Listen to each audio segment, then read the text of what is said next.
This is Audible.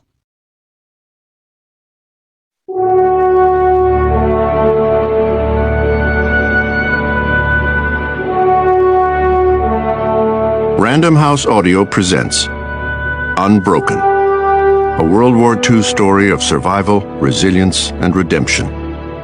By Laura Hillenbrand. This is Edward Herman.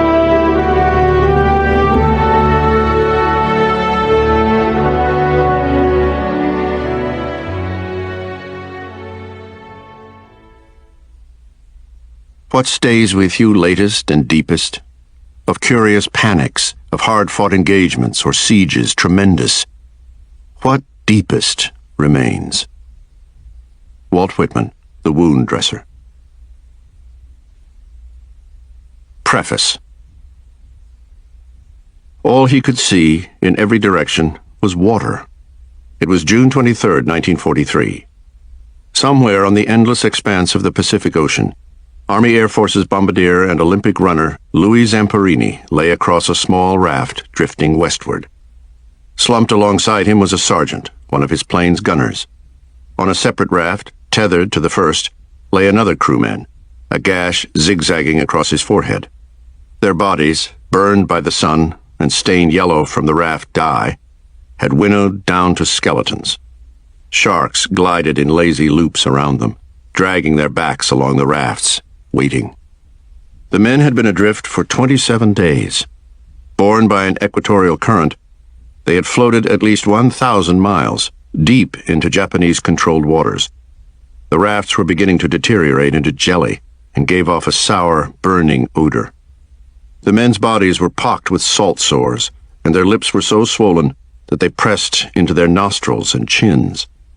They spent their days with their eyes fixed on the sky, singing White Christmas, muttering about food. No one was even looking for them anymore. They were alone, on 64 million square miles of ocean. A month earlier, 26-year-old Zamperini had been one of the greatest runners in the world, expected by many to be the first to break the 4-minute mile, one of the most celebrated barriers in sport. Now his Olympian's body had wasted to less than 100 pounds, and his famous legs could no longer lift him. Almost everyone, outside of his family, had given him up for dead. On that morning of the 27th day, the men heard a distant, deep strumming. Every airman knew that sound. Pistons. Their eyes caught a glint in the sky, a plane high overhead.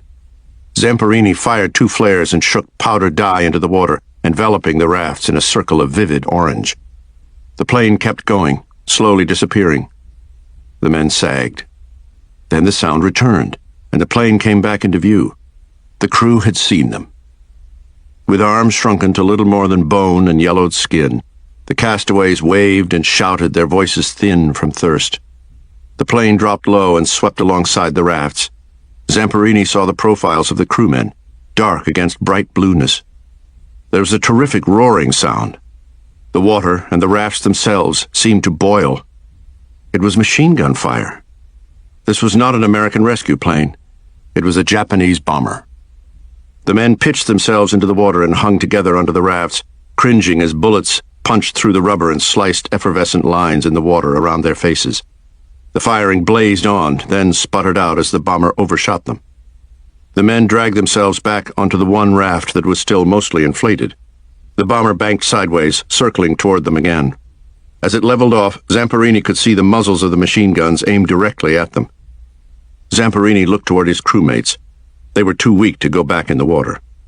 As they lay down on the floor of the raft, hands over their heads, Zamperini splashed overboard alone. Somewhere beneath him, the sharks were done waiting. They bent their bodies in the water and swam toward the man under the raft. Part 1. Chapter 1. The One-Boy Insurgency. In the pre-dawn darkness of August 26, 1929, in the back bedroom of a small house in Torrance, California, a 12-year-old boy sat up in bed listening. There was a sound coming from outside, growing ever louder.